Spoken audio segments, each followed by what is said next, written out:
Merci à la Patreon mécène du podcast, Catherine Gagné, pour le support. Si vous aussi vous voulez supporter le podcast monétairement, bien vous pouvez aller sur la page Patreon du Monde de la course en googlant Patreon Le Monde de la course. Il existe plusieurs forfaits, puis vous recevez des remerciements à chaque mois ou plusieurs fois selon le forfait. Donc, merci beaucoup et sur ce, bonne écoute.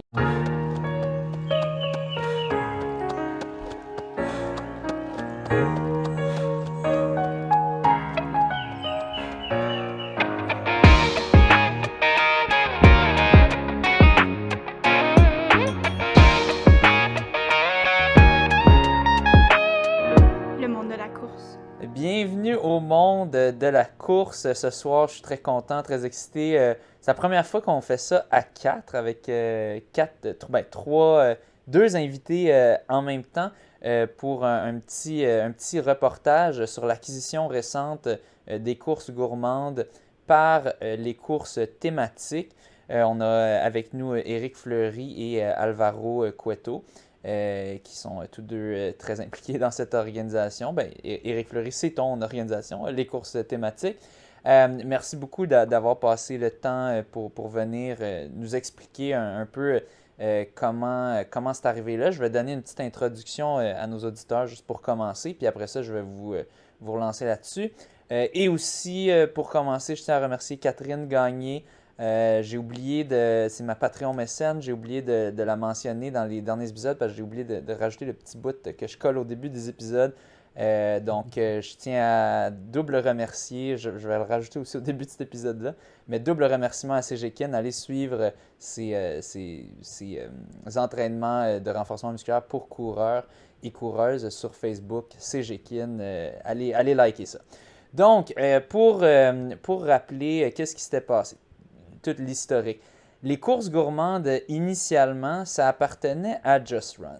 Et si vous écoutez le podcast de Le Monde de la course depuis un petit bout ou que vous écoutez La Facture, vous avez entendu parler de Just Run, pas d'une très bonne façon.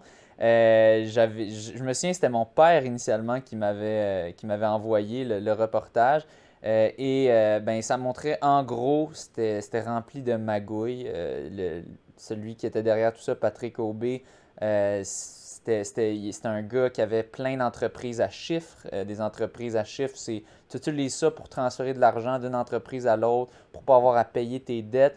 Notamment, un de leurs gros coups sales, c'était avec, je sais qu'il y avait l'Université Laval, et il leur devait quelque chose comme 10 000 pour des services, je me souviens plus trop quoi, puis ça leur tentait pas de payer. Puis je me souviens, il y avait aussi une petite organisation, une petite course, la pauvre femme qui disait qu'elle devait courir après son argent. Elle avait offert un service, puis il ne voulait pas rembourser.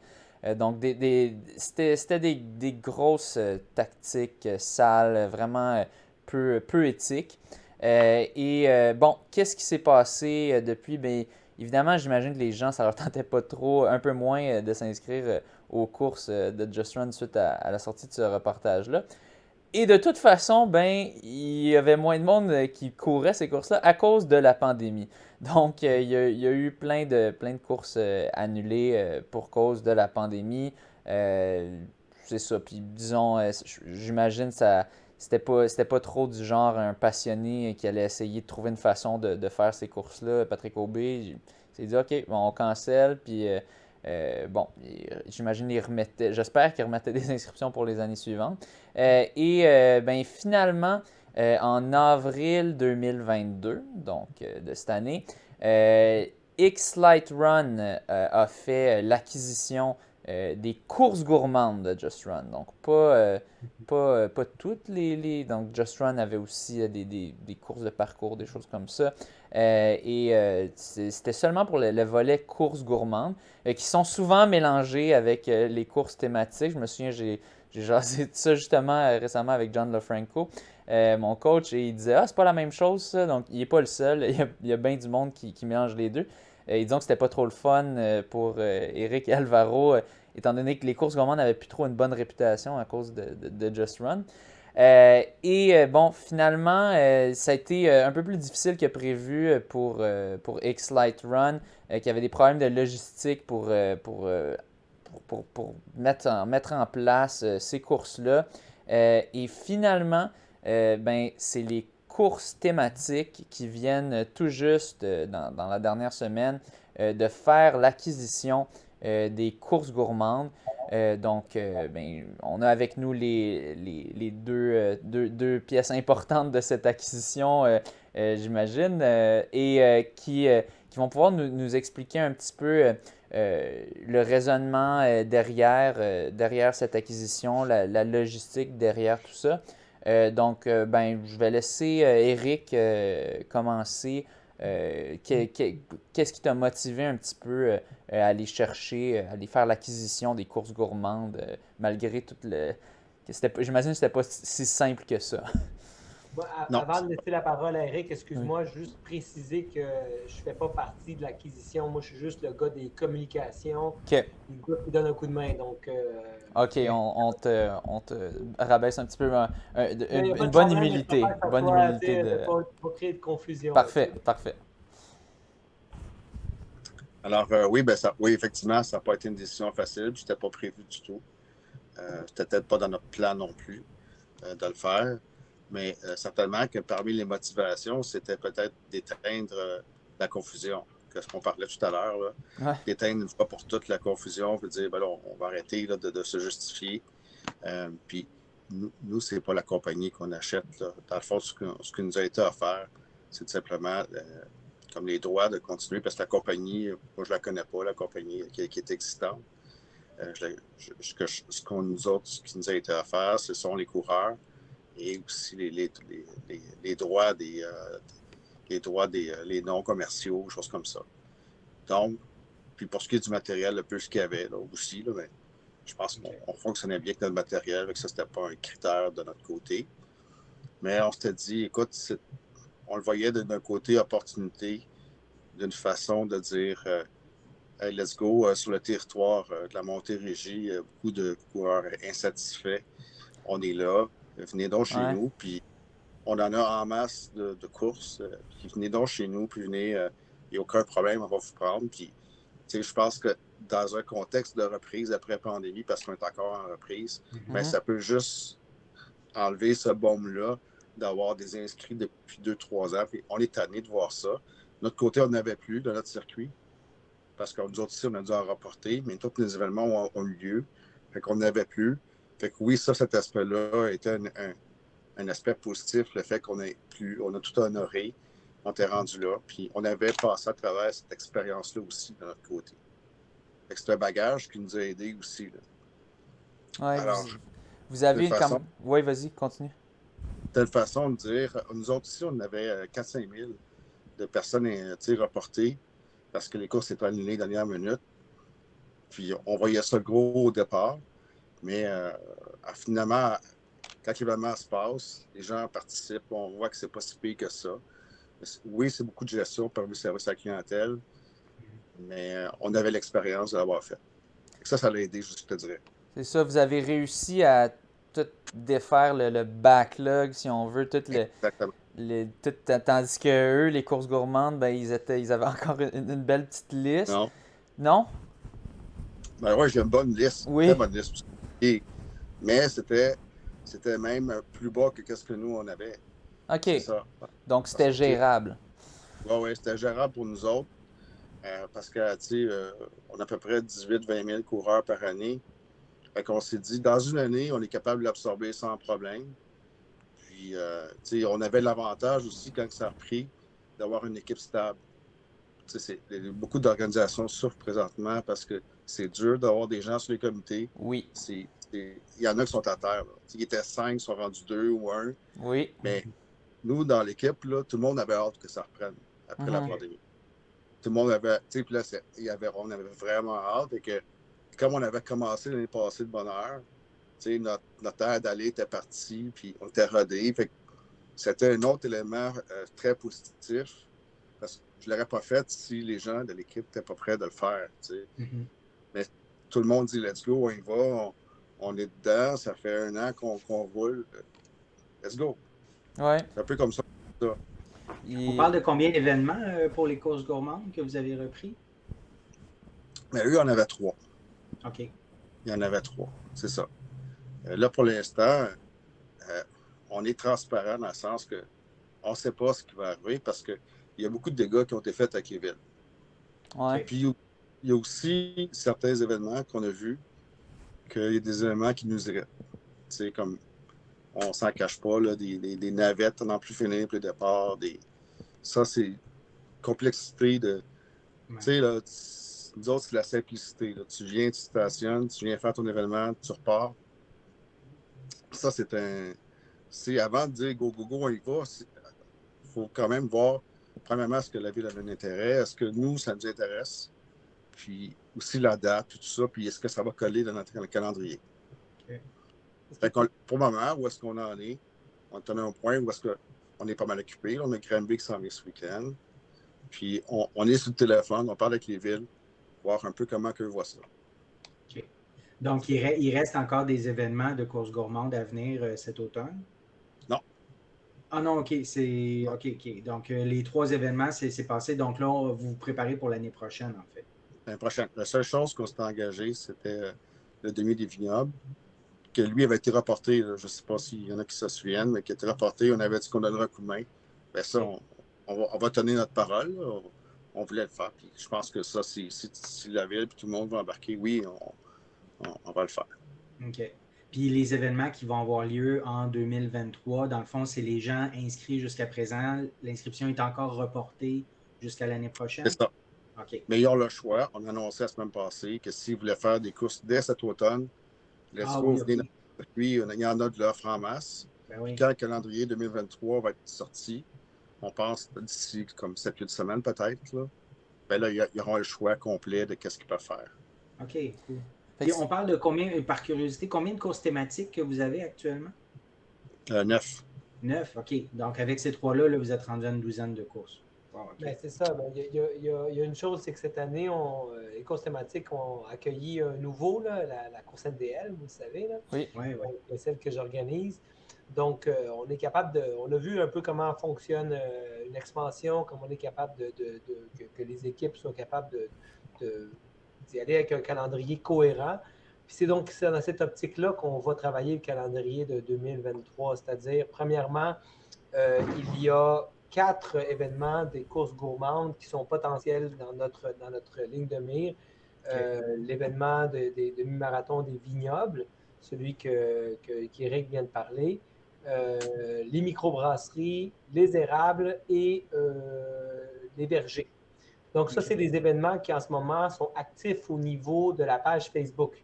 Ça ne veut pas dire qu'ils auront lieu, c'est qu'on travaille avec ça. C'est notre plan de travail. Qu'est-ce qu'on va tenter de faire? Évidemment, on rencontre les villes, on tente de réparer un peu des pots cassés et on essaie de combiner ces courses-là, de ne pas les dénaturer parce qu'elles avaient leur propre identité, mais les correspondre avec la signature des courses thématiques. Parce que moi, je participais aux courses gourmandes avant.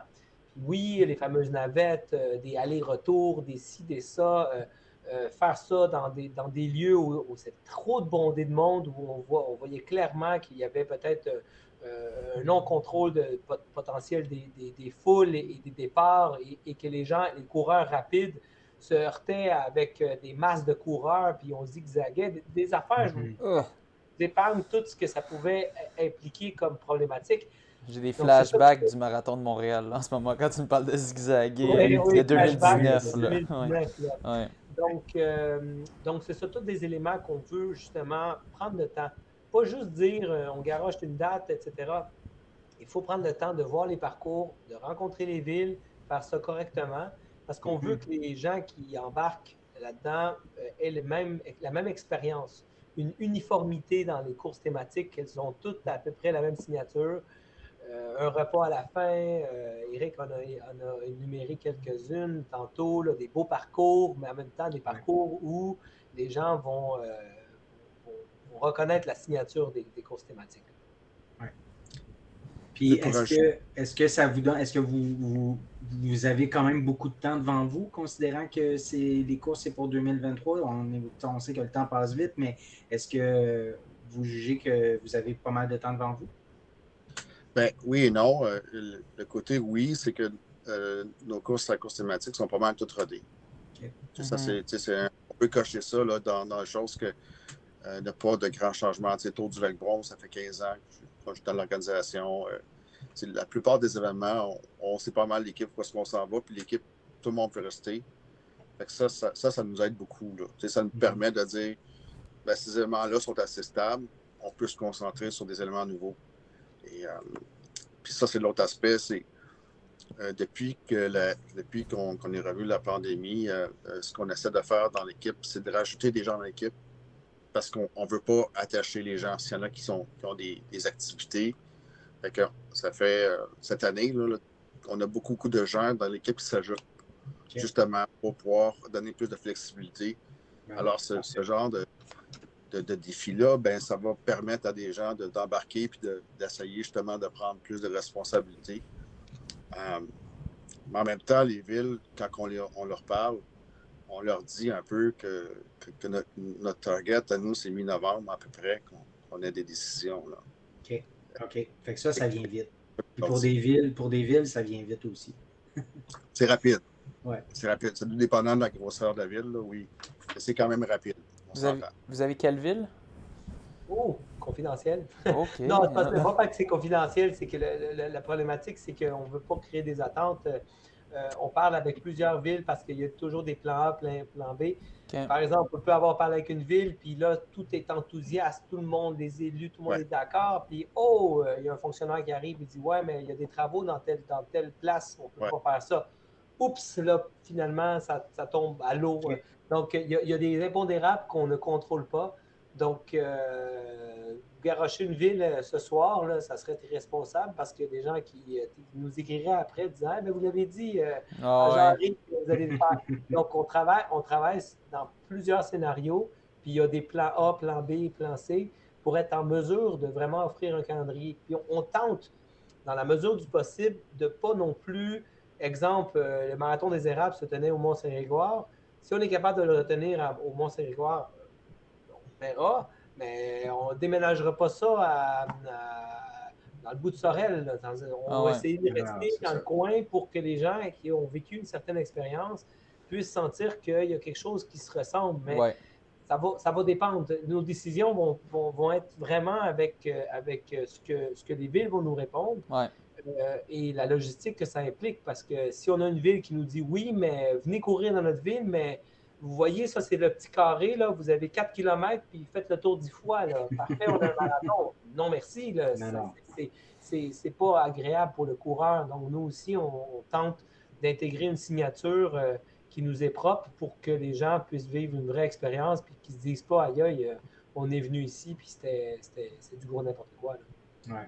Puis, si je peux ajouter, puis ce qui est difficile aussi, c'est que quand on approche les villes, c'est qu'un projet d'un an, ça ne nous intéresse pas. T'sais, quand tu pars un projet comme ça, c'est clair. Nous, c'est 3-5 ans.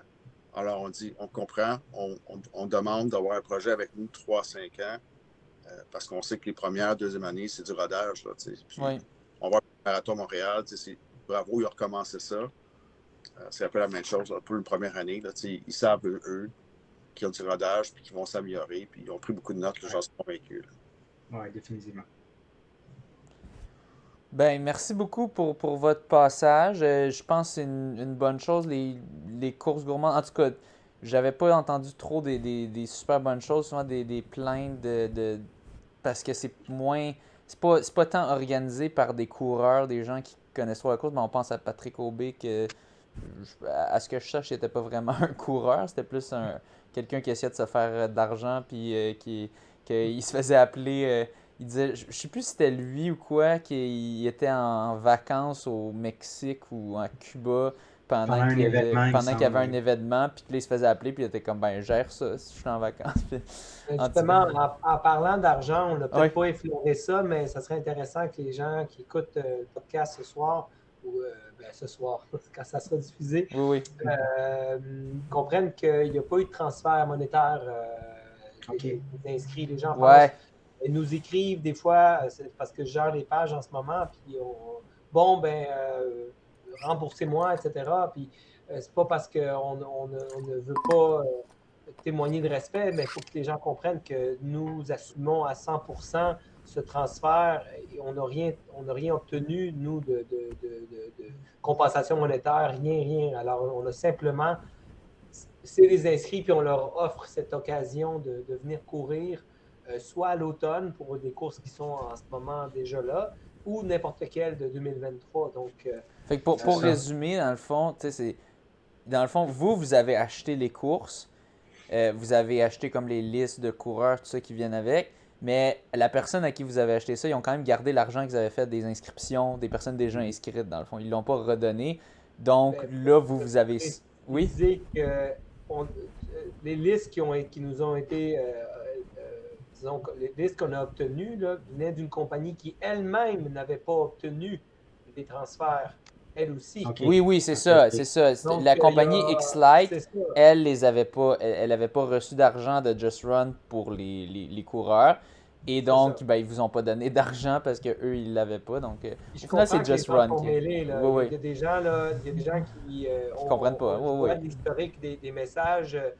Ils ont eu une réponse de Just Run. OK, après, ils ont eu une autre réponse de l'autre. Ça doit être le fun. Les messages que tu reçois, ça doit être cool. Moi, arrêtez de me niaiser. Et là, moi, souvent, j'ai répondu. C'est pas un robot qui te répond parce qu'il y a souvent une réponse automatique qui se fait sur Facebook. Là. Et là, j'écris dans mon clavier, c'est vraiment un humain qui vous répond. Puis là, il y en a une couple qui était comme habituée au message automatique. Votre réponse est importante, votre question est importante pour nous. Puis, tu sais, peu importe l'écrivait, il y avait toujours la même réponse automatique. Et là, il y a vraiment quelqu'un qui leur répond, un vrai humain. Puis là, c'est comme, OK. Et quand ils apprennent que c'est des courses thématiques, il y en a beaucoup déjà qui nous connaissent. Puis déjà, il y a une confiance qui s'installe. C'est ce qui est intéressant.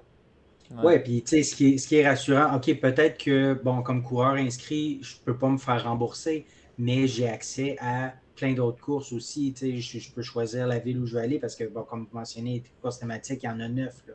Fait qu'il y a beaucoup de choix. Puis, fait que moi, je trouve que c'est très rassurant pour un coureur qui est inscrit dans ces courses-là. Non, surtout à Saint-Lambert, il y en a une qui est super rapide. Oui. NBC. NBC. La course NBC. Ah, ben oui, NDL, c'est vrai, regardons. Oui. Super.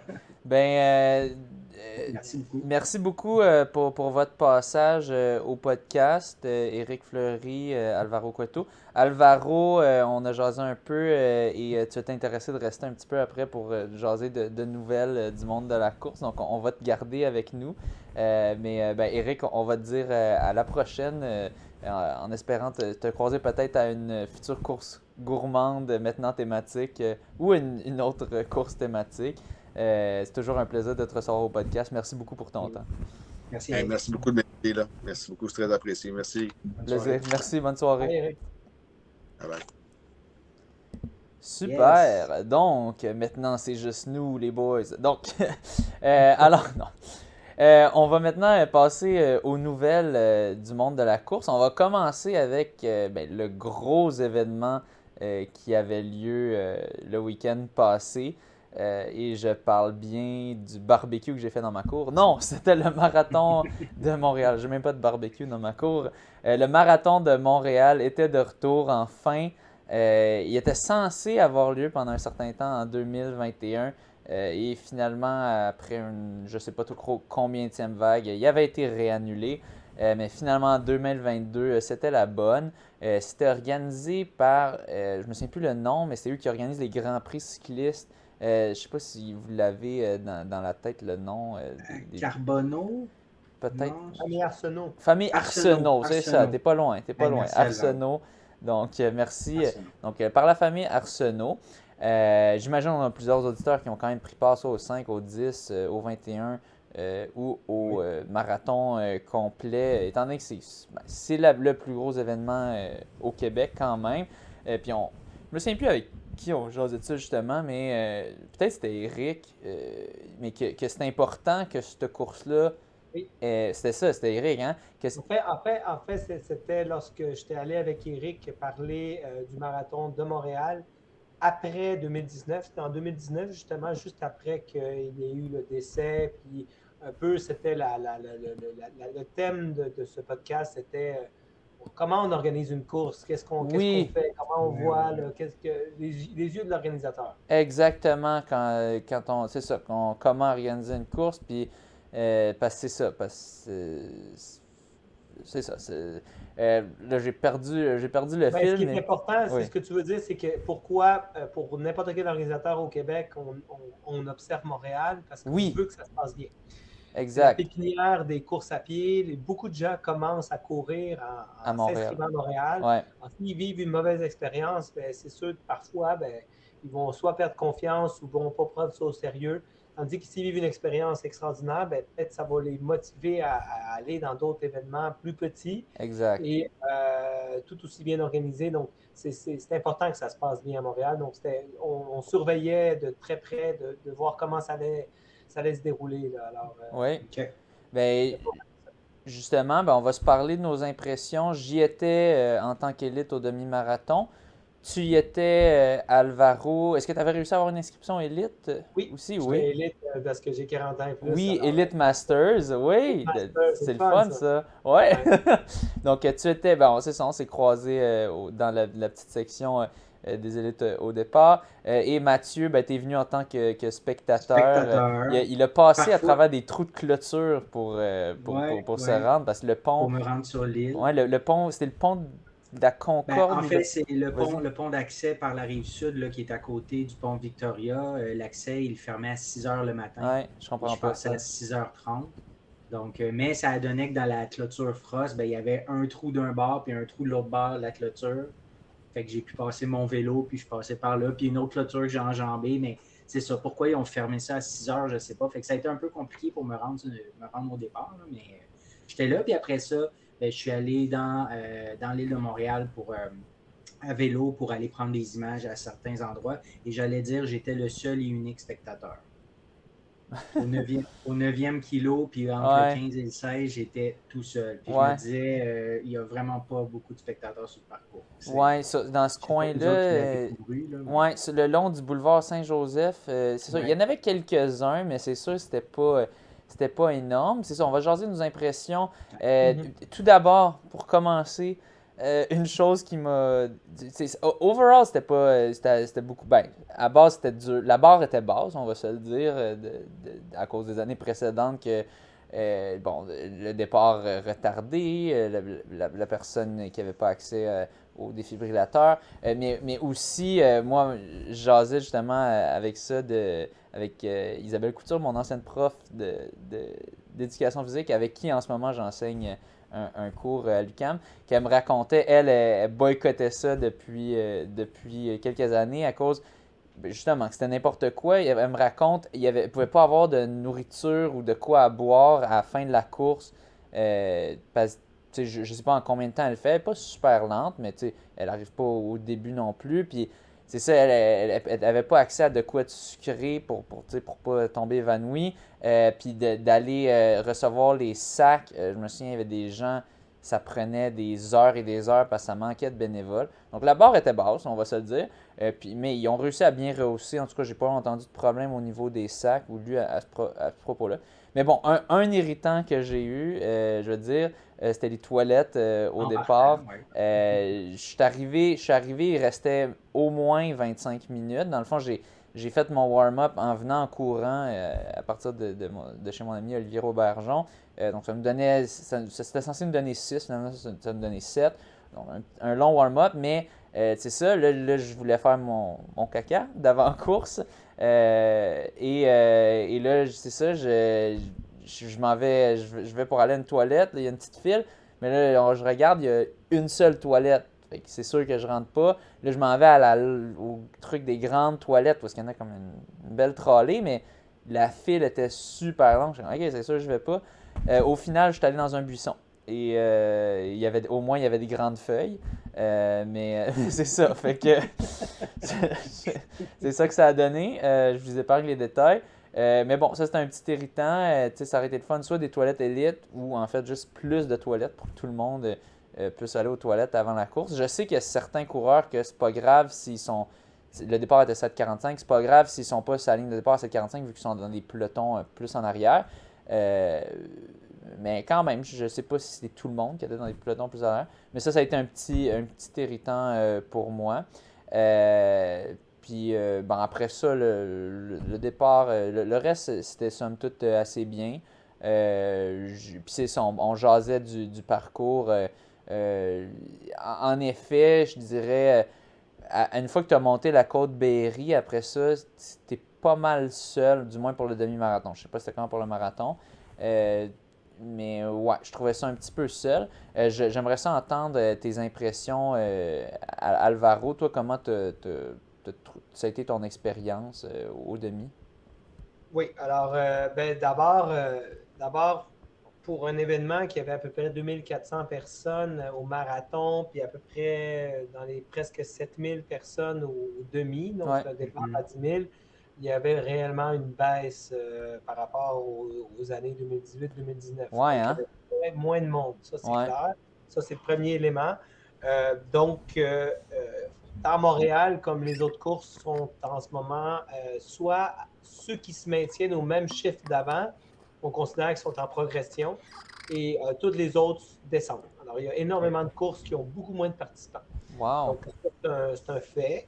Il y a beaucoup plus d'inscriptions à la dernière minute. Les gens ont conservé maintenant une nouvelle habitude à Ouais. cause de la pandémie. Étant Ouais. donné que tu te fais tout le temps annuler, ben là, finalement, tu te dis, ben là, je ne m'inscrirai pas à la dernière minute, je ne m'inscrirai pas à l'avance, je vais Ouais. m'inscrire à la dernière minute. Alors, s'il annonce beau, ben c'est favorable pour l'événement. S'il annonce pas beau, ben c'est d'hécatombe. Alors, des fois, Ouais. 2 semaines avant, là. Par contre, pour à peu près 10 000 coureurs qui partaient en même temps, en effet, ce que tu as dit, il manquait quand même un peu de toilettes. Ça, c'est un fait. Le site du départ, pour vrai, en tant qu'organisateur, c'était bien intéressant. Il y avait de la place pour les chorales. Ça, c'était bien intéressant. À Mhm. proximité du métro pour encourager le plus possible les gens à venir en transport en commun. Mhm. La seule affaire, Parce que pour le c'est dire, que, c'est sur l'île Sainte-Hélène, donc la ouais, seule façon de se rendre là, c'est en transport À actif ou moins en de commun. payer du parking très cher. mais en même temps, si mon souvenir est bon, il me semble qu'en 2016, 2017, 2018, on nous donnait un ticket de métro inclus pour l'inscription. Je trouve que Ça se peut. Ouais.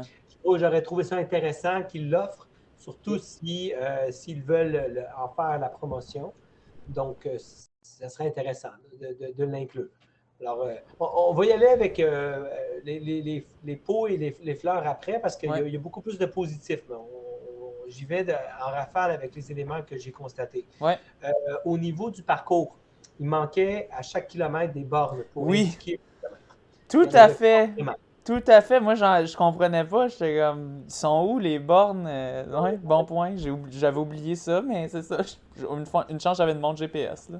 Ben, si tu viens de le dire, moi, exceptionnellement, j'en avais pas. Ah! Donc, j'avais aucune référence. C'est le Donc, fun, j'ai ça. couru sans montre. Alors, bon, pour une histoire que je vous épargne, là, mais je l'ai passé à un ami à la dernière seconde parce que lui, il n'y avait plus de batterie. Puis là, moi, j'ai passé ma montre. Il dit non, non, voyons, non, Alvaro, regarde-là. Il dit écoute, j'ai un petit bobo, ça se peut que je fasse 3-4 kilomètres. Mais finalement, j'ai couru. Puis comme mon sac était déjà rendu au stade olympique parce qu'ils prenaient nos sacs pour les envoyer là-bas, Ouais. il faut bien que j'aille chercher mon sac. Alors, Ouais. j'ai continué. Mais il n'y avait pas justement des bornes à chaque kilomètre. Des fois, il y en a une au kilomètre 2, à un moment donné, il y a un kilomètre 5, à un moment donné, il y en a eu au kilomètre 8, puis après, il n'y en a pas eu pendant un bon bout. Donc, c'était dur.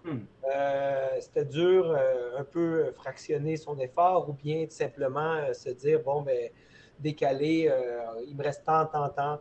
Donc, c'était spécial. Puis moi, j'en ai pas vu une. Je regardais plus, là. Tu sais, c'est ça, Ouais, j'imagine, là, je te crois que. attentivement parce que je Ah l'ai ouais. cherché Oui, désespérément pour avoir un repère. ouais, OK, c'est au ça. moins, il me reste 4 km ci, c'est ça. Ouais.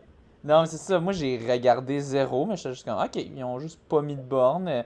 Au moins, au tapis, tu pouvais savoir, OK, ce tapis-là, j'imagine, c'est le tapis du 5. Celui-là, Ouais, j'imagine, mais c'est le le tapis tapis, du 10. justement, même les tapis n'étaient pas placés exactement. Si on regarde après, les Ah, tapis étaient à 4,9 ou des trucs de même. C'était pas exactement au bon OK. endroit.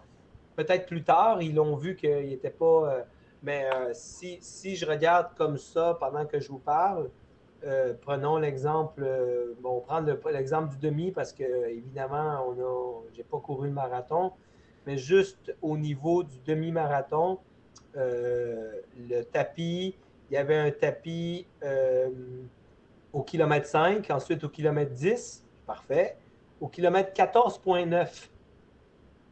OK. Allez donc à 15, là. Ouais. Ensuite, kilomètre 18,9. C'est comme, c'est bien. Sûrement, ils ont sûrement leur raison, mais c'est toujours intéressant que les tapis soient placés Des chiffres ronds. dans des chiffres ronds. Oui, ça peut aider au calcul. Là, à l'arrivée, c'est sûr que moi, personnellement, j'aurais trouvé ça fantastique de finir à l'intérieur du stade olympique. Ouais. Moi, j'étais sûr que c'était ça aussi. Hein? Absolument. On se Hein? dit, on finit au stade. Faire Je un me tour de rappelle, piste, là. en 2009 de mémoire, mon premier demi-marathon à vie que j'avais couru sans même pas être entraîné. C'était ma première course à vie.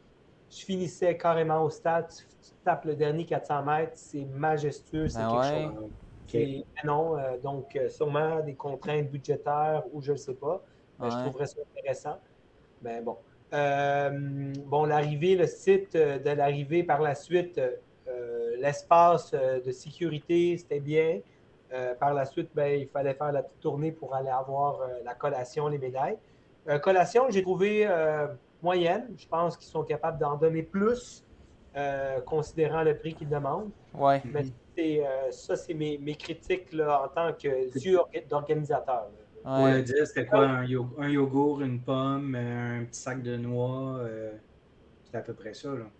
C'est ça. Il y a moyen de faire plus, surtout s'ils veulent que les gens vivent une belle expérience. Puis je peux pas croire qu'ils sont pas capables de trouver de commanditaire là, quand t'es le marathon de Montréal. Absolument. Ça, il n'y a aucun doute. Aucun doute, mais les gens se souviennent de ça. Ils se souviennent de l'happening, ils se souviennent de... J'ai couru, oui, le parcours, mais ils vont se souvenir aussi de l'ambiance après. Vont-ils rester? Avaient-ils le goût de rester? Ou bien c'est partez, là, vous comprenez? Donc, le site d'arrivée, c'est intéressant. Peut-être qu'il y a moyen d'aménager ça. Mais ils ont été chanceux qu'il fasse beau parce qu'imaginez-vous s'il y avait plu ou il y aurait eu une température moins clémente, ça aurait forcé peut-être l'organisation à louer des chapiteaux, dépenser davantage. Donc, tant mieux, je suis content. Puis, sérieux, moi, je leur donne, on va dire ça comme ça, une note de 7 sur 10 pour un retour. Parce que quand même, il y avait l'aspect sécurité, là, je pense que c'est là-dessus qu'ils ont vraiment misé. Ouais. Il n'y avait pas beaucoup de bénévoles au parcours. Pourquoi? Parce que les rues étaient bloquées avant. Okay? Alors, les périmètres, on voyait quasiment pas de police parce que tout était barré avant. Alors, c'est comme s'ils avaient fait s'assurer que chacune des rues, les rues parallèles étaient aussi paralysées, dans le sens que c'est pas juste la rue qui était fermée, mais les alentours aussi. Donc, c'est comme si ça s'assurait d'avoir en tout temps un parcours ultra, ultra sécurisé. Donc, c'est sûr qu'on n'a pas cohabité avec les voitures, puis ça, c'est très bien. Par contre, moi, si j'avais une baguette magique et que j'étais là pour leur conseiller un parcours, moi, je ferais comme Kipchoge à Vienne, là, quand il a fait son ligne droite 42 km. Là. Moi, je ferais ça sur Sherbrooke. Là. D'un côté, tu pars à l'ouest de l'île, tu t'en vas à l'est, bang, juste la rue. Puis là, ça serait facile pour les gens de devenir spectateurs, de venir. Oui, c'est ça. Puis au fur et à mesure que les gens avancent, mais tu réouvres les rues. Simple, facile, ligne droite, Montréal, d'est en ouest ou d'ouest en est selon le vent. Là. On pourrait peut-être même regarder ça, là, quel serait le meilleur. Mais ça serait cool, ça. Ça serait nice. Ouais. Ça attirerait beaucoup de spectateurs. C'est une façon de rêver, là, puis tu finis au stade, là, exemple. Là. Ça pourrait être cool. Sherbrooke. La Sherbrooke divise la ville, c'est facile. Là. Mais c'est la grosse rue. J'imagine, si ça passait là, sur Sherbrooke, niveau McGill, là, niveau UQAM, tout ça, il y a du monde, là, ça serait... Je peux pas croire qu'il n'y aurait pas de spectateurs, fait que ça devient plus un happening. Fait ouais, tout à fait. Ligne droite, écoute, là, c'est facile à ce moment-là. C'est-tu si facile, parce qu'une ligne droite, justement, mettons pour le marathon, là, à mesure. Oui. Ben, la rue, non, mais parce que le monde, ils vont revenir sur Sherbrooke. Non, Ah, mais toi, tu dis justement, une c'est ligne un droite point A, de point B. Ouais. A à Ah, B. ouais. Ah, OK. OK, OK. Par contre, c'est ça, il faut Ben, s'assumer, puis il faut, pour un un peu demi-marathon, mais gérer pas un la grogne marathon. des automobilistes, là, ça c'est clair. Ouais. Ouais, Peut-être plus pour le demi, mais ça, pour le ouais, plus marathon, le il faudrait demi. qu'il. Je sais pas, il pourrait le Mais, faire passer par le boulevard Gouin, quelque chose du genre, je sais pas. Euh, ou Sherbrooke, puis tu reviens par Sainte-Catherine ou Notre-Dame ou quelque chose comme ça, ouais, tu là, sais, tu pour le paralyses marathon. beaucoup, là, mais en tout cas, Ouais. tu sais, c'est juste boulevard On Saint-Joseph. jase, hein, Oh oui, on jase, là, mais tu sais, boulevard Saint-Joseph, je sais pas.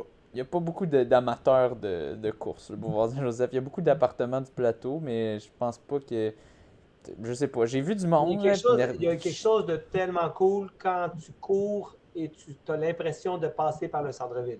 ben c'est Que tu as un ça. cours d'un gratte-ciel. C'est indescriptible comment c'est Ouais. le fun. Tu sais, C'est pour- cool. Là. pourquoi Boston est une course aussi populaire? Parce qu'il y a des spectateurs tout le long. Tu sais, C'est ça. tu te sens, t'es au milieu de tout le long. Fait que Ouais. ça va t'aider à aller puiser de l'énergie. Euh, aussi, ben, tu parlais des collations d'après-course. En tant qu'élite, on était chanceux d'avoir accès au salon VIP. Je sais pas si c'était un coût supplémentaire disponible pour Ah, je suis les pas gens. allé. T'es pas allé? Non, ben, je suis allé.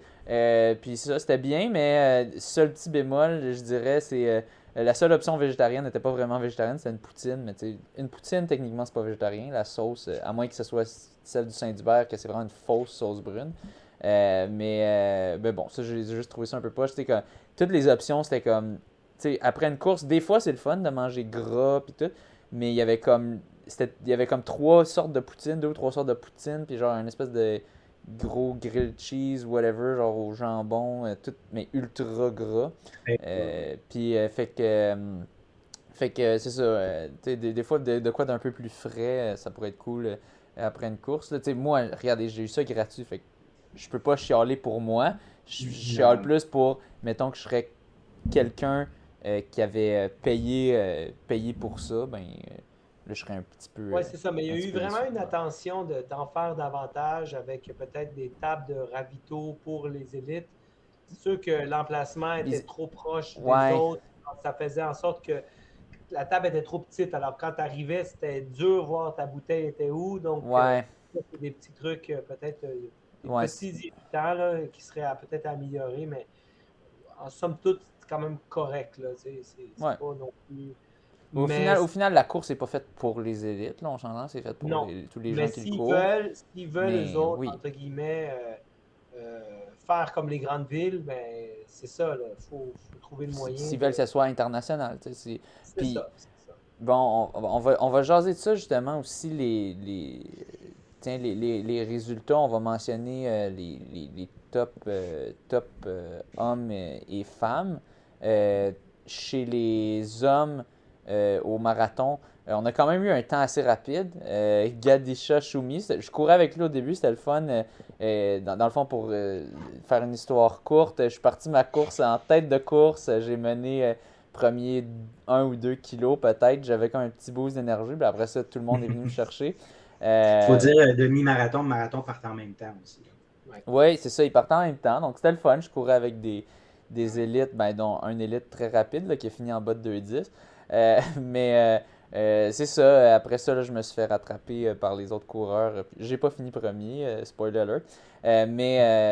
C'est ça. Puis finalement, il courait pas à pleine vitesse parce qu'au final, il a réussi à accélérer même, ou à maintenir du moins dans la deuxième moitié, celui qui faisait le marathon. Mais c'est ça, on était quand même un bon pack. Je me suis rangé derrière eux parce qu'ils allaient vraiment à une vitesse trop rapide pour moi, mais je voulais quand même essayer de maintenir ça. Là. Pour vous donner une idée, on faisait du 3. Au début, là, c'était autour du 3,5 du kilo. Puis c'est ça, on a passé. Je pense que j'ai passé 31,30 pour le 10. Donc plus vite que mon 10 km à l'Université Laval. Puis c'était pas, puis c'était pas fini il y a quelques semaines. Puis bon, finalement, Pierre-Loup, il a réussi. Finalement, ça s'est étiré dans un peu avant la Côte-Berry. Je comptais essayer de rattraper le monde là. Puis finalement, non, ils étaient quand même bons pour monter les côtes. La Côte-Berry qui était quand même une bonne côte. Là, Tu le sens après. Puis il y avait quand même d'autres côtes le long du parcours. Donc un Il y parcours avait des quand bons même. faux plats aussi. Ouais, il y avait des bons petits faux plats, des bonnes côtes. Donc c'était pas nécessairement un parcours super facile, super rapide. Et c'est ça, finalement, j'ai quand même réussi à pousser jusqu'à la fin, puis finir en 1:08:13. Mais somme toute, je suis quand même satisfait du résultat. C'est sûr, ça a ralenti après quand j'étais rendu tout seul. Mais bon, qu'est-ce que tu veux? Donc, c'est Gadisha Choumi qui a remporté 2:09:25. En deuxième position, Moussab Adoud, 2:17:35. David Moutaï, 2:22:21 en troisième. Maxime Leboeuf qui a terminé quatrième en 2:24:25. Et finalement, Eliud Kiptanui, 2:25:30. Je me souviens qu'au début, quand ils ont dit, quand ils annonçaient les coureurs, ils ont dit Eliud Kip. Là, tout le monde qui était comme oh! Parce qu'il y avait Eliud Kipchoge qui faisait Berlin. Puis on était comme ah, coudonc, il s'est-tu fait. Ils l'ont-tu réussi à aller le chercher ou quoi? Mais bon, c'était pas Eliud Kipchoge. Il a un temps de 2:25:30. Puis si on regarde ça chez les femmes, ben, ça a été gagné tout par des Québécoises. Donc, il n'y avait pas de coureuse internationale. Au final, ça s'est gagné en 2:53:02 par Mélanie Desautels. Andréane Fortin, deuxième en 2:54:14. Et c'était les deux seules élites en passant ces coureuses-là. Toutes les autres, c'est des coureuses inscrites régulièrement, normalement. Donc, Camilla Pinter, troisième, 3:01:08. Devin Nihil, 3:04:12. Et finalement, René Ciccinelli en 3:07:53 pour finir le top 5. Je regardais les scores IAF, c'était complètement, c'était pas mal différent. Chez les hommes, c'était quand même plus relevé. C'est sûr, c'était un peu une aberration. Gadisha Choumi qui a fait un temps super rapide. Mais j'ai quand même trouvé ça quand même particulier. Je sais qu'il y avait quand même 5 000 $ pour la première position. Donc je suis quand même surpris qu'il n'ait pas réussi à aller chercher une seule athlète internationale, ou du moins même juste une américaine ou une ontarienne rapide avec une belle bourse de même. Tandis qu'au demi-marathon, du moins chez les hommes, ça a attiré des gens.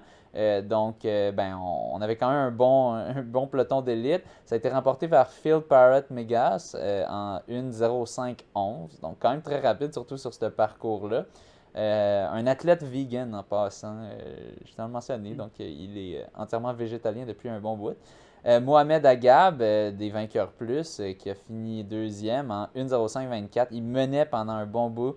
Il a essayé de faire un petit move pour se séparer des autres. Au final, il s'est fait rattraper, puis il a pogné une crampe vers la fin, puis Phil a été capable de l'avoir au sprint.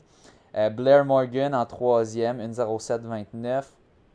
Pierre-Loup Biro en quatrième, 1:07:52. Et finalement, j'ai terminé cinquième en 1:08:12. Donc, c'est ça, chez les hommes demi-marathon, quand même pas pire relevé aussi. Et finalement, chez les femmes, il n'y avait pas d'Ontarienne non plus. Donc, c'est Elisa Morin qui est allée chercher la victoire en 1:18:07. Une belle bourse de 1 200 $. Andréane Bélanger, 1:18:45. Anne-Laure Ménard, 1:19:33 pour la troisième place. Ariane Gagnon-Jacques, 1:22:43 en quatrième. Et finalement, Élodie Decoen en cinquième en 1:23:09. Ouais, c'est un phénomène quand même, le fait souvent que dans des courses, les hommes vont vraiment, ils sont prêts à aller d'une province à l'autre pour aller courir après les bourses. Puis on voit moins, on le voit des fois, mais on dirait, je sais pas pourquoi dans cette course-ci, quand même une bourse de 1 200 $. Je me serais attendu que peut-être une Ontarienne s'en vienne ou quelque chose. Mais non. Donc, particulier. Du côté marathon, les hommes, c'est quoi l'origine du top 5? Là? Ben, il y avait Maxime, mais sinon, c'est des Canadiens? Ou, Gadisha Choumi, c'est pas un Canadien. Moussa Badout non plus. David Moutaï non plus. Okay. Moussab Adoud, j'ai su son origine, il est marocain. OK. Parce que Maini Ahmed, qui courait le marathon, qui s'est trompé, semble-t-il, et qui a pris la sortie pour aller au demi-marathon. Mais voyons. Ouais, c'est ce que j'ai entendu dire. Il n'a pas fini la course. Mais il s'est pas trompé, Crème. C'était écrit, tu avais marathon, puis tu avais demi-marathon. Comme... pense que là, à ce moment-là, c'est exclusivement sa faute. En tout cas, c'est ce qu'il m'a dit, lui, personnellement.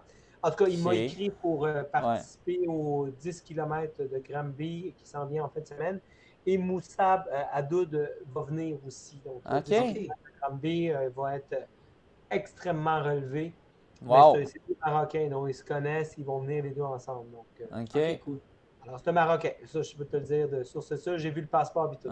Puis lui, il était pas inscrit en tant qu'élite en plus, donc Non, c'est ça. Il bizarre. est Ok. arrivé comme ça, surprise, out of nowhere, comme on dit. Ok. Bon, ben tant mieux pour lui. Mais je sais que tu as nommé les 5 premiers, mais je ne peux pas passer sous Oui. silence notre Arnaud Francioni en Oui.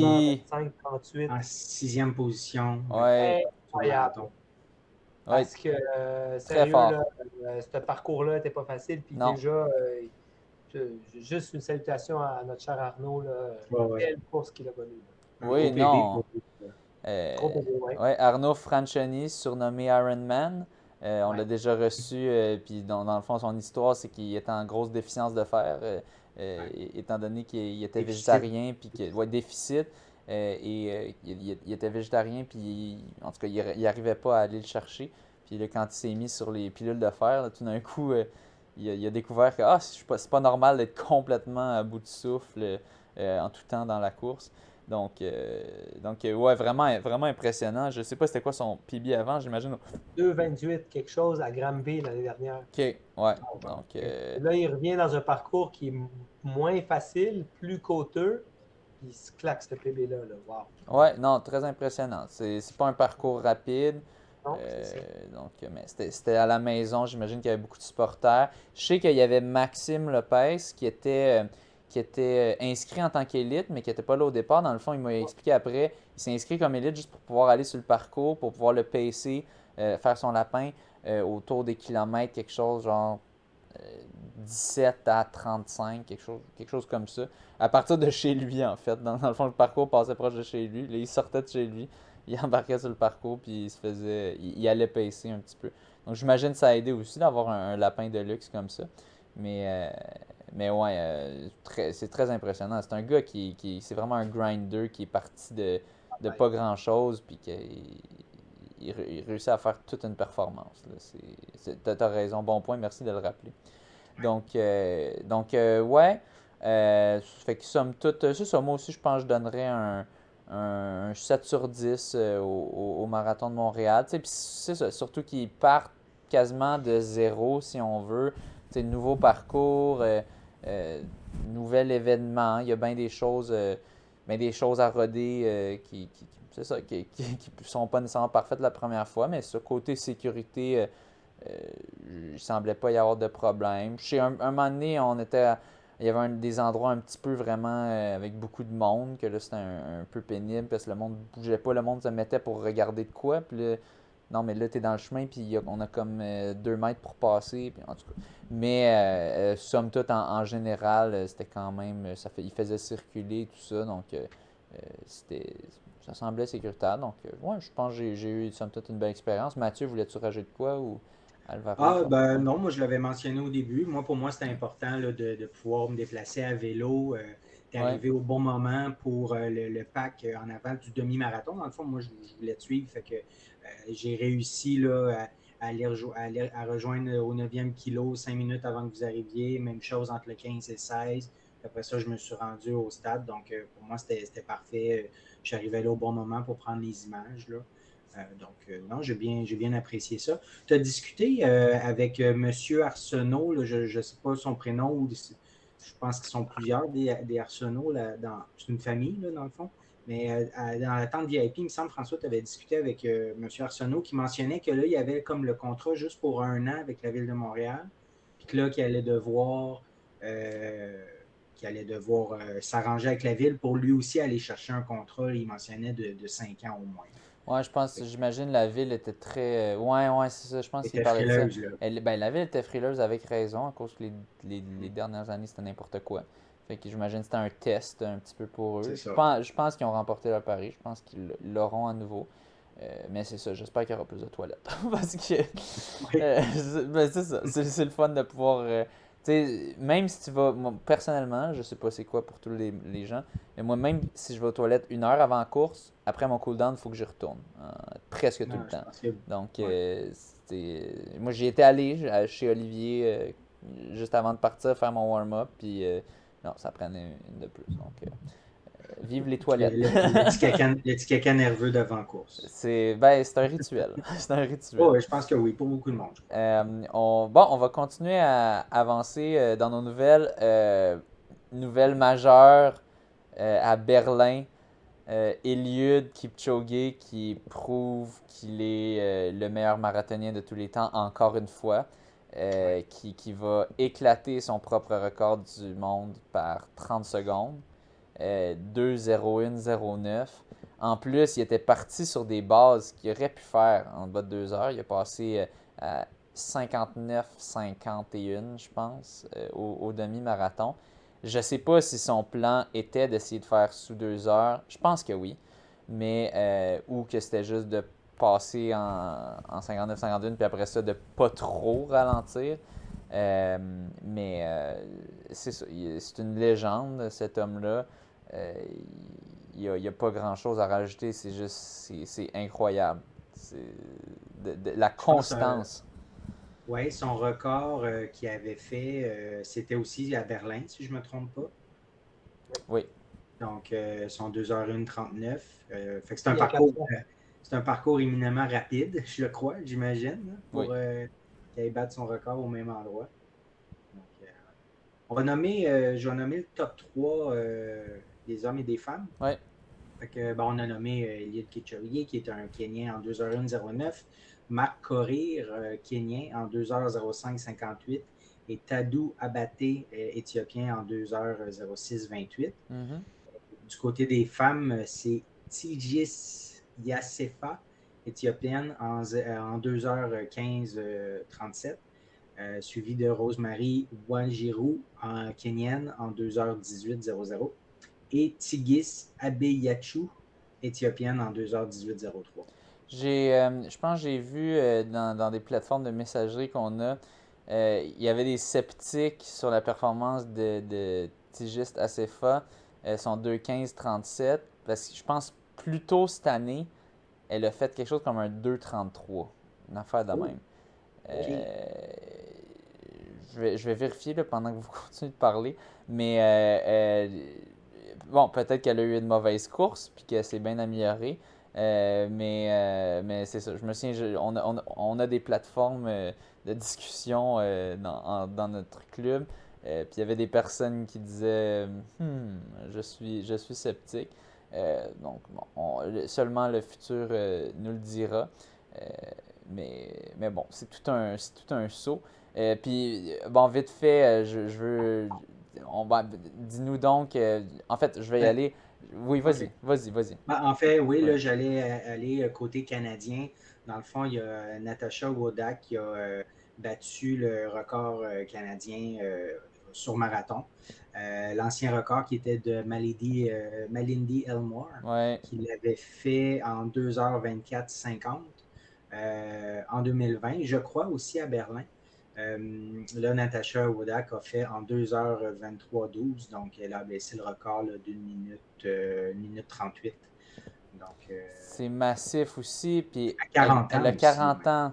Elle a 40 ans. Vous pouvez le Ouais. faire. À 40 ans, vous pouvez être au pic de votre forme puis battre un record canadien. Ben, pas vous, mais c'est possible, tu sais. C'est possible C'est c'est ça. possible. Tu sais, Kipchoge a 37 aussi, pour dire, tu sais. C'est ça. Donc, wow, tu sais, c'est vraiment impressionnant. Je sais qu'elle s'y attendait pas. Son coach, Trent Stillingworth, non plus. Il était comme, il disait, bon, elle a fucké tous mes modèles de prédiction de course basés sur les entraînements. Euh, Juste une excellente performance. Je te laisse continuer avec les autres résultats, mais chapeau, en tout cas, à Ouais. Natacha. Donc, c'était notre meilleure Canadienne, même meilleur résultat canadien. Le deuxième, c'est Callum Neff, Mhm. un homme qui a fait ça en 2h21:47. Puis le troisième résultat canadien, Stanley Chason, en 2h25:52. On avait quelques Québécois aussi il y en avait plusieurs, là, j'imagine, des Québécois qui sont allés faire le parcours. Mais dans les plus rapides, là, François Landry, 2h34-24. François, lui, il détient déjà le record québécois là, dans le range d'âge 45-49, qui avait établi à 2h32-45. Donc, il a été un peu plus lent que son PB. Dominique Royer aussi, qui est allé d'une grosse performance en 2h37-23. C'est un PB, je ne sais pas si c'est la première fois qu'il est en bas de 2h40. Je pense que oui, de mémoire. Là, Oui. C'est ça, hein, il visait sub 2h40, donc 2h37-23, c'est très fort. Et un Québécois, Pierre Boulay, qui a fait en 2h44-16. Lui, il vient d'avoir 55 ans. Donc, Wow! Ouais, fait que je dirais que ce serait le nouveau record québécois dans le range 55-59. Ah ouais, t'as vérifié les records, ouais, puis c'est... Ouais, l'ancien record était 2h54 de Stanley Larkin depuis 2015. Donc là, 2h44-16. Et Ouf! ça, ouais, et ça devient du coup le record à battre pour Carl Ah Hébert, non! qui est Oh à la oh! place de. Ouais. Fait qu'à Toronto, dans 3 semaines, ça vient de lui donner une motivation supplémentaire, je dirais. Mais là, il visait combien? Ben, il visait, si je ne me trompe pas, en bas de 2h50, Ouf! je crois. Mais là, en bas de 2h44-16, je ne sais pas. Ce serait 3,50. En fait, Pierre Boulay a maintenu 3,53 de pace. Donc, il faudrait qu'il vise 3,52, quelque chose comme ça. Ouf! Ok, c'est une belle surprise pour lui. Oui. Ouais. En passant, j'ai vérifié, c'était bien, c'est ça, Tigist ou Tigist Acefa. Elle avait fait en mars, le 5 mars 2022, 2,34,01. Puis là, elle a fait en septembre, 25 septembre, 2,15,37. Donc, elle est allée retrancher près de 20 minutes. Peut-être qu'elle a eu une mauvaise course, mais c'est quand même toute une amélioration en 6 mois. Donc, à suivre. Euh, donc, on va poursuivre ensuite. Félicitations en passant à tous nos Québécois et nos Canadiens qui nous ont bien représentés. En passant, je voudrais savoir, est-ce que c'est un marathon que vous considéreriez faire, Alvaro puis Mathieu, le marathon de Berlin? Moi, c'est sûr, en voyant des résultats, des performances comme ça, c'est sûr que ça donne envie. Mais le problème, c'est la date. En Ouais. septembre, là, quand tu es enseignant, là, c'est dur d'y aller. Là. Très Bon dur. point. Mais Bon point. moi, pour l'instant, je vise aller à Houston en janvier. Oui. C'est déjà décidé, je vais y aller là. Qui est un parcours rapide aussi, je crois. Oui. Hein? Super rapide. Super rapide. On va aller chercher un sub en dessous de sub 2,35. Si je fais plus lent que ça, je vais être déçu. Donc, Oh, wow! on va essayer d'aller chercher pourquoi pas s'approcher du 2,30. Yes. Okay. Tabarouette, ok. Ok. Ouais, Ambitieux, j'aime ça. C'est bon. Oui, mais en ce moment, la forme est très bonne. Là. J'ai fait un PB au 10 km à 41 ans dernièrement. Combien? Plus, là, j'ai couru à Montréal sans montre en 1,13. Quand même, je me sens très bien. Alors, non, j'ai confiance. Je pense que. Puis en plus, j'ai jamais fait autant de volume qu'en ce moment. Là. J'ai confiance. Je Ça pense que donne oui. combien en ce moment pas- de volume par semaine? Ben, minimum, c'est 100, puis je suis entre 100 et 120 tout le temps. Ok. Donc, je maintiens ça. Cool. Moi, pour répondre à la question, François, les gros événements comme ça ne m'attirent pas du tout, du tout. Non? Non, de toute façon, souvent aussi, il faut faire un temps pour pouvoir avoir accès. Je sais pas. Oui. Non, Berlin, il y a des tirages, je pense. Là. Il y a des tirages comme toutes les courses, mais c'est moins pire que Boston, à ce que je sache. Mais je pense qu'il faut quand même se qualifier. Donc, il y a une autre façon, c'est en donnant à des charités, puis là, il faut que tu ramasses de l'argent, mais c'est ça. C'est ça. Mais non, moi, les événements majeurs comme ça ne m'attirent pas. Okay. J'aime beaucoup j'aime beaucoup aussi les petits événements. J'ai pas besoin que ce soit très gros. Puis, Mais ouais, bon point avec la date de la rentrée, de faire un petit voyage là-bas. Faudrait être en mode je suis suppléant et j'ai pas ma classe à moi. Parce que c'est vrai, la rentrée, c'est quelque chose. Il y a beaucoup de choses à mettre en place. Euh, Mais d'ailleurs, tu sais, les 6 majors, là, ça se passe tout pendant l'école, si je ne me trompe pas. euh, Euh, C'est, Mais, fait mais, mais, mais ceux qui se passent en Amérique, c'est parce que tu n'as pas le décalage horaire, puis ça peut se ouais, faire, là, comme ouais. celle OK. de Boston, quand je suis allé à Boston. Ah, ben Oui, j'ai oui, raté une c'est journée un d'école week-end, mais. le lundi, mais c'est pas grave. Là. Regarde, OK, OK, OK. c'est correct, là, c'est gérable. Ouais, t'as pas tout le voyagement, le décalage, tout ça à C'est ça. gérer dans... Mais je dis pas non, là, c'est sûr qu'un jour, là, peut-être que je vais. Mais j'ai Pas pas tout de suite. la motivation de faire un bon chrono. C'est ça. Mais ça aide des gros événements, Mathieu, dans le sens quand tu Oui, veux t'accrocher à un peloton. Ce qui arrive souvent, parfois au Québec, tu te retrouves tout seul. Là. Tu sais, par oui, exemple, c'est vrai, effectivement. François, à 1h07, il s'est retrouvé tout seul au demi-marathon. Mais moi aussi, je me suis retrouvé seul des bouts, là, tandis que ces gros événements-là, tu as toujours quelqu'un à côté de toi. Là. Ouais, ouais, Ça, ça aide à courir en groupe, puis s'accrocher, là, puis ouais, faire passer la douleur. Là, tu ouais, sais. Ça pèse à un moment donné. ouais, je comprends. Cool. Bon point. Vite fait, il nous reste juste deux, trois nouvelles. On avait Jade Bérubé qui a fait toute une performance au Western Invitational. Je sais plus si ça s'appelle toujours de même. Ils disent Vigars and Salter Western International. Euh, Vite fait, pour mentionner, elle a terminé troisième au classement général, mais elle était la première coureuse universitaire. Elle a fait 29-29. Qui était la première fois, je pense, qu'il y a quelqu'un qui courait sous 29,50 sur ce parcours-là. En fait, il y en a une, deux, trois, quatre, cinq coureuses qui ont fait ça. Mais elle a été la première coureuse universitaire.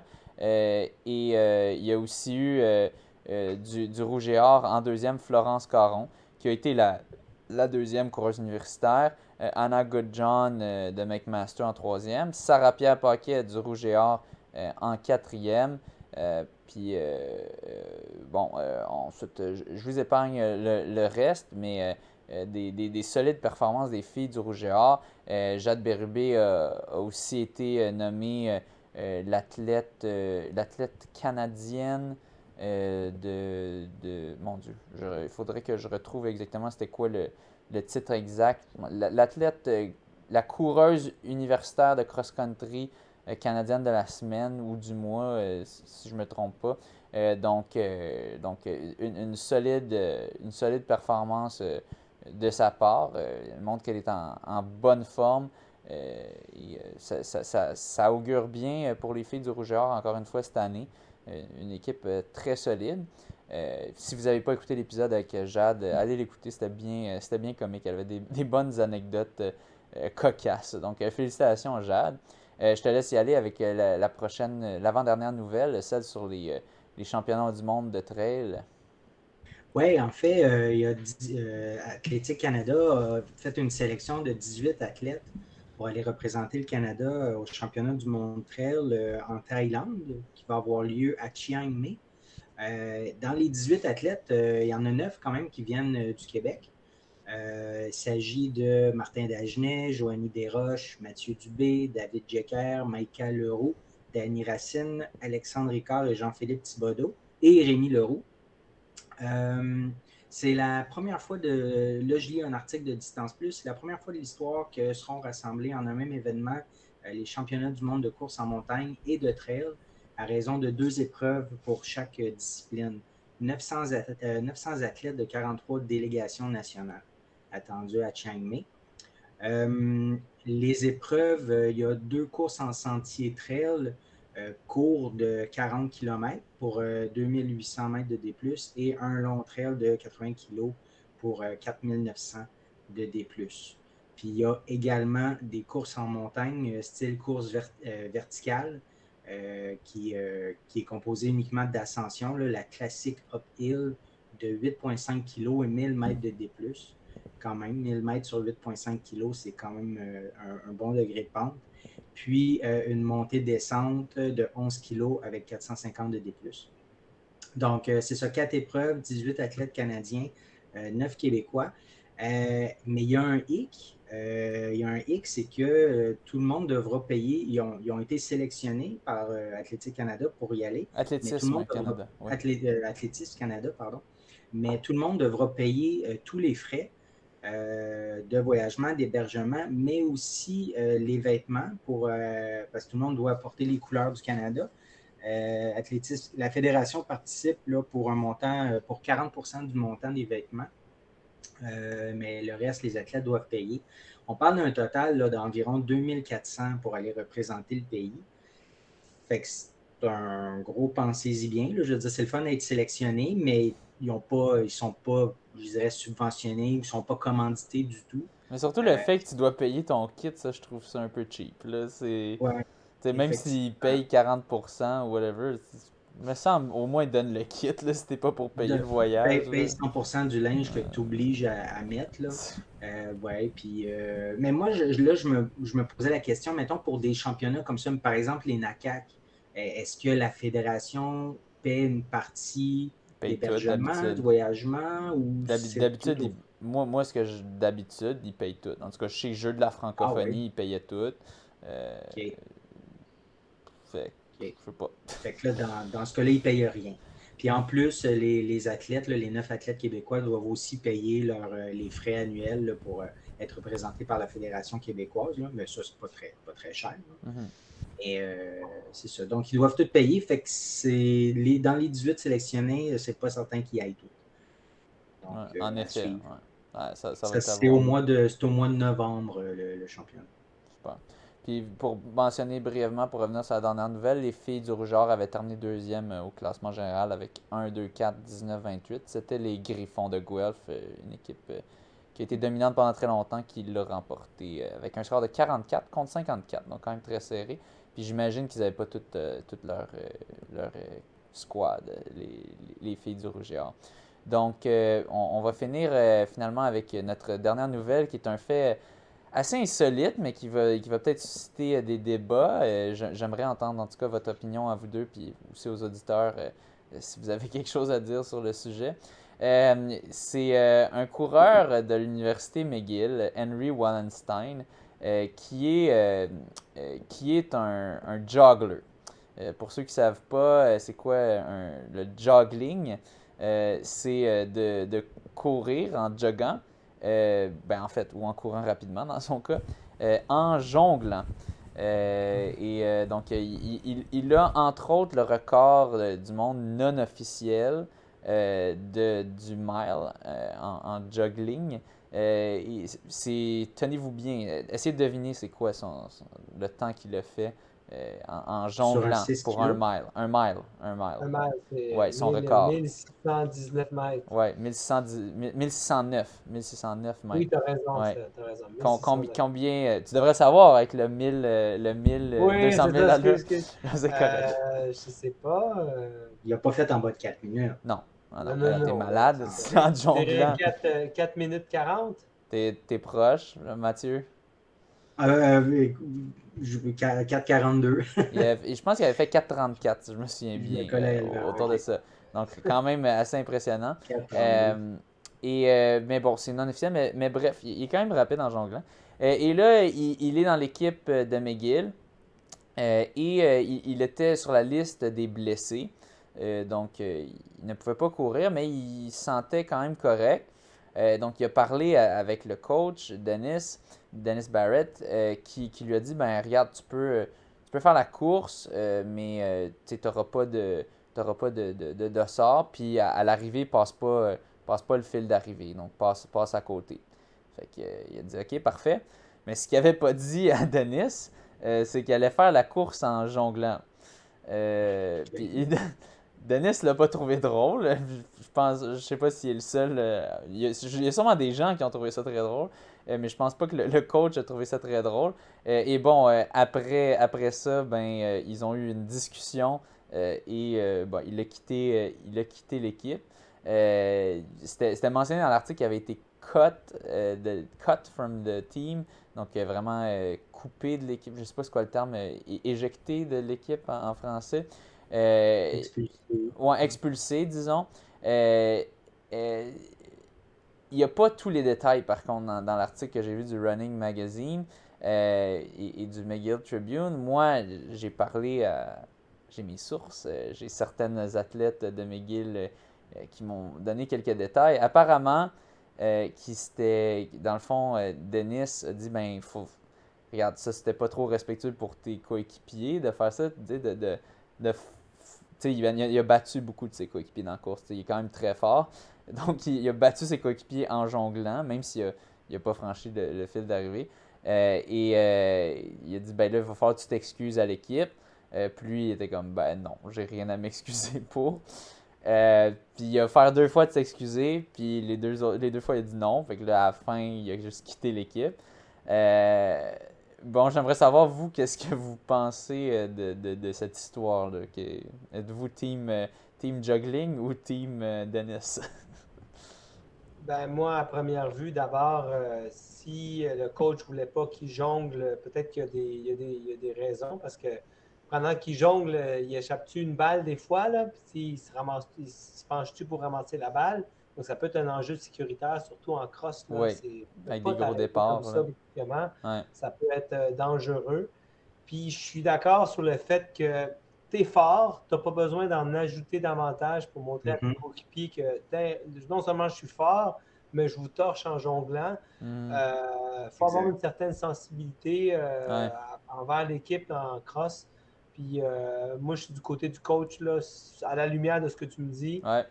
C'est pas compliqué d'être mais excusez-moi, les boys, je voulais pas vous humilier. Écoute, je voulais juste faire ma course en jonglant. C'était pas le moment, c'était pas l'endroit. Mais bon, il n'a pas voulu s'excuser parce que peut-être il y a un ego démesuré ou je sais pas, je ne le connais pas, mais peut-être qu'il s'est dit non, moi je suis au-dessus de ça. Mais bon, il quitte l'équipe. Dommage pour McGill par un bon coureur, mais peut-être pas un bon coéquipier.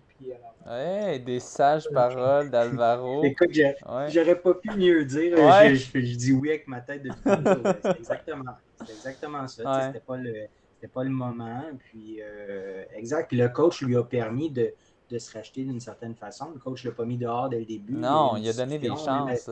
Même à 2 reprises. Donc, ouais, exact. Écoutez, c'est très important. C'est ce que j'ai entendu, l'affaire des excuses. C'est ce qui m'a été dit. Okay. Mais j'y crois. Honnêtement, je le connais, le coach. Oui, je comprends qu'il a été en tabarnak de cette affaire-là. Puis ça m'aurait pas surpris qu'il ait juste coupé de l'équipe suite à ça. Mais je le crois quand le coach il a dit à l'équipe, ben, je lui ai donné l'occasion de s'excuser puis il l'a pas fait. Ça se peut. Il est quand même spécial, ce gars-là. Mais en effet, c'est ça. C'est juste. Je comprends. Il lui dit, je fais juste jongler. Mais en effet, il faut que tu penses à comment il sent ton coéquipier que tu bats en jonglant. Puis il porte le dossard de McGill. C'est weird. Je comprends, il y a bien du monde qui font des records de juggling dans des courses sur route. Mais je pense que des courses sur route, c'est pas pantoute la même atmosphère. C'est pas une affaire. T'as pas nécessairement de coéquipier. Peut-être t'as des coéquipiers dans ton équipe de club, whatever, mais il n'y a pas de classement par équipe en général. Puis c'est plus festif des courses sur route, c'est plus relax. Tandis que cross-country, il y a une grosse camaraderie, il y a de l'aspect d'équipe. On essaie de gagner en équipe. Donc c'est moins individuel. Une course sur route, c'est plus individuel. Tu peux faire ta clownerie, tu peux te déguiser en mascotte, whatever. Mais tu vas pas faire ça aux Olympiques, mettons. Tu vas pas faire ça C'est déjà déguisé en banane pour une course sur route. Oui, c'est ça. Puis c'est correct. C'est dans l'esprit. Ça donne justement que je suis devenu coach pour un club de cross-country pour le Cégep Édouard Petit, l'équipe des Lynx. OK. D'ailleurs, ce soir, je revenais de l'entraînement pour toucher bien ici. OK. C'est clair que c'est une des valeurs les plus importantes du cross-country, c'est l'entraide. C'est penser à l'équipe d'abord. C'est sûr qu'on se donne. On se donne, mais le premier qui a terminé, là, moi, c'est ce que je dis à mes athlètes. Là, premier qui a terminé, là, tu t'en vas pas faire ton cool-down. Tu restes à la ligne d'arrivée, tu encourages tous les autres qui vont kicker après l'autre. Pas pour rien qu'au cross-country, le kick à la fin, là, c'est une ambiance électrisante parce que les coéquipiers restent pour encourager les autres. Let's go. Les filles partent avant, les gars encouragent les filles. Ensuite, c'est les gars qui courent, les filles encouragent. C'est ça l'esprit du cross. Là, Tout à Oui, fait. puis tu sais, à quel point il était blessé? Parce que là, je vois qu'il a fini 76e sur Non, mais il était $133. pas blessé. Il était sur la liste des blessés parce qu'il avait eu une OK. blessure. Donc, il pouvait pas courir la course. Il avait été OK. inscrit en tant que blessé. Mais OK, je comprends. il était plus tant blessé. Tu sais, il OK. pouvait la courir. Donc, c'est pour ça.